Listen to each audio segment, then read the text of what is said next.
So what should I start with? Be like, we're on āndrra. What's the accent even mean? What the is this? You got me holding a mic and the ain't even plugged in. What am I holding it for? What could it be? āndrra. āndrra? āndrra. You gotta roll your R's. The double R? I don't know. I like the rolling R. āndrra. āndrra. āndrra. āndrra. āndrra? āndrra? What? āndrra. Right? What the am I doing here? It's like, how do we even get here? Why does the A have a roof over its head? I love it. I forgot the question. Didn't it take your V card? Oh, that's good. No, that was Westchester. Oh. What's your āndrra? My dream is to find, I think, a little bit of inner peace.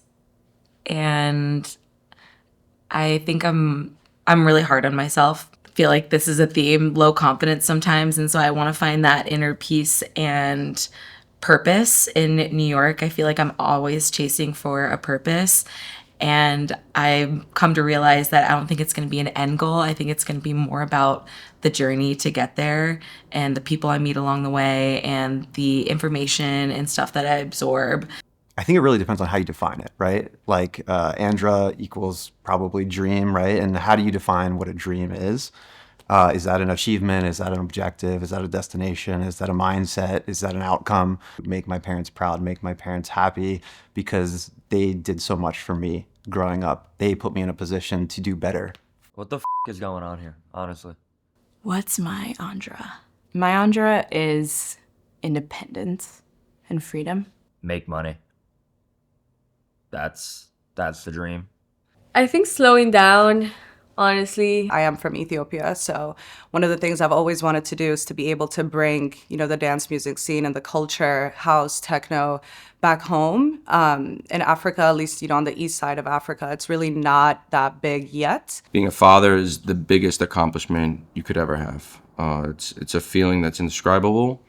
It is the best love you could ever give and ever have. Just changed my family's life. Brought me here at a young age as an immigrant from a country where you can't really make a name for yourself. My dream is to just become something of myself and die and leave something behind where I can make my family proud.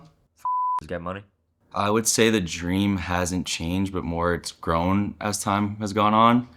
Every time I reach a new milestone, I'm always thinking what's next, which is a gift and a curse. The past few years has taught me a lot about what's really important and what's not, and that's how the dream has grown. Being a newcomer, not knowing anybody in the city, it was pretty difficult to make things happen. Nobody knew who I was. I didn't know anybody. So a lot of emails were left unanswered. I think a huge thing that creeps into your mind when things don't go the right way is the imposter syndrome not even like imposter syndrome? Like, am I actually an imposter? I used to pay to get on stage. I used to pay for people to listen to me. What did I sacrifice for this dream? I actually don't. This is like a two-part question for me. The first sacrifice wasn't actually one that I made. It was actually one that my brother made. He's no longer with us. He's the reason why I got into music and came back to music and back to writing. My younger brother used to go by the name of Zinc Blue. He took his own life, and that was quite the sacrifice and an awakening for me. It was at that moment when, after he passed away, that I started to think about, the way he used to write. I found his rhyme books when I went through his belongings and I was clearing his place up. And for me, there was like a spiritual transformation or something that happened. I can't explain it. It's an energetic thing. It's something that's beyond my comprehension. But my brother's sacrifice became the birth of who I am and what I've become. I think a big one for me is time with family. My family lives abroad, back home still. And so being in New York and being able to do all these things also means giving up time with them. You also find family and community in New York in your own way. So it's not all sad. I haven't seen my mom since I was 16. So I think that's like, sorry. And it's a very weird feeling because you feel so independent, doing your thing, going wherever you want to go, and having no limits to the time or things that you want to do. But at the same time, there's so much community and so much people that are moving through the same things with you every day. Still ask myself what my dream is every day, but I think since I was so young, my two favorite things in the world are making people laugh and showing people good music. Do you want to share what part of your dream you don't talk about?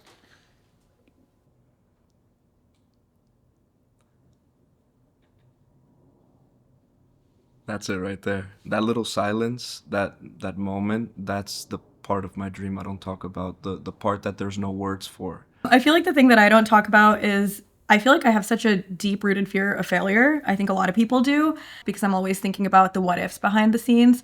And that's something I just have to get over, but it's something that I don't necessarily express even outwardly to myself or my teammates on a day-to-day basis. That's the biggest battle, is not seeing the reciprocation from when you put all that work into it and you're not getting the end goal there. And sometimes those are those things that I just don't necessarily like to talk about because I'm not here to complain. You know, the doubt, the moments when, you know, I felt like I shouldn't continue, the moments when I didn't want to continue. I would tell myself to slow down. Part of what, you know, contributes to our success is always being go, go, go, keeping it rolling, keeping it going. And I always say, like, if you're going, you're not going to stop. Like, the momentum, riding that, it's so important. But at the same time, you will get burnt out if you don't take a moment of pause, if you don't take time to reflect, and also if you don't take time to just like sit there and be like, wow, I did this, and just like congratulate yourself. I spent my first half with a single mother in New York, and when she passed away, I moved to Texas. But my favorite memories growing up was when we'd eat out in restaurants, different kinds of restaurants in New York. Those are my favorite times when we spent time at the table, and I think subconsciously that stuck with me. And I caught myself whenever people would ask, like, what do you want to do when you grow up? Especially when I was a teenager, my immediate answer was always, I want to have my own restaurant one day. So then at home, I just started just experimenting, making food. That did not make sense. I once marinated chicken with like strawberry jam and roasted it, and I thought it was great. I thought I made that up.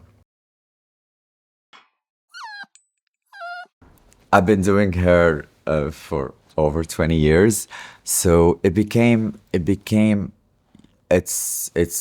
me expressing myself, and I realized like after all these years, it's just me making other people happy.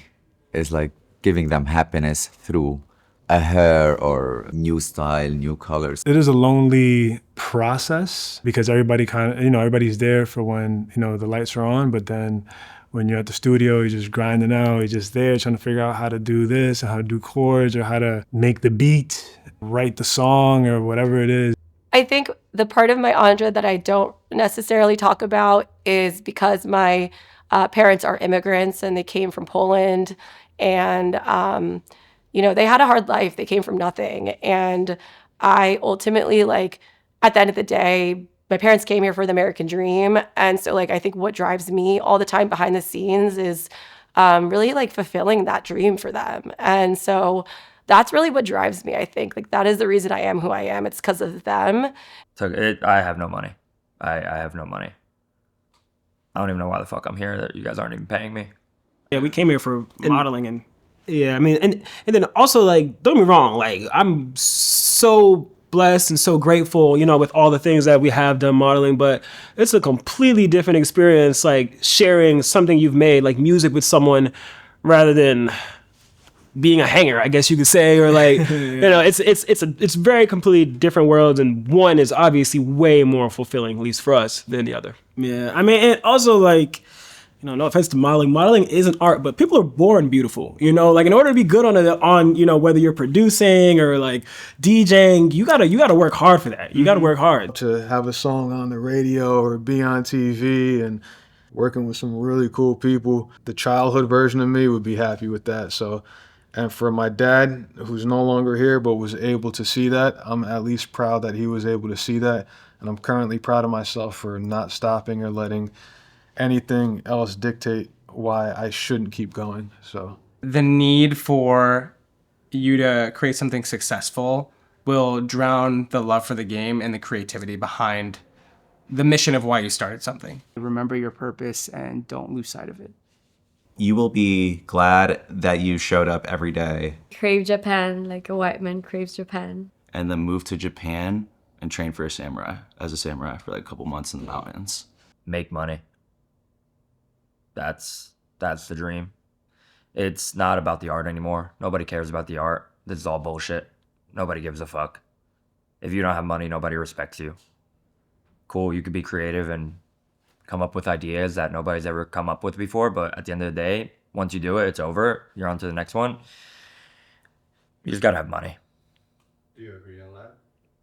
Do I agree that you gotta have money and that nobody cares about your ideas? No. Ideas are everything. Cool. Thank you, George. Yeah, of course. This is fun.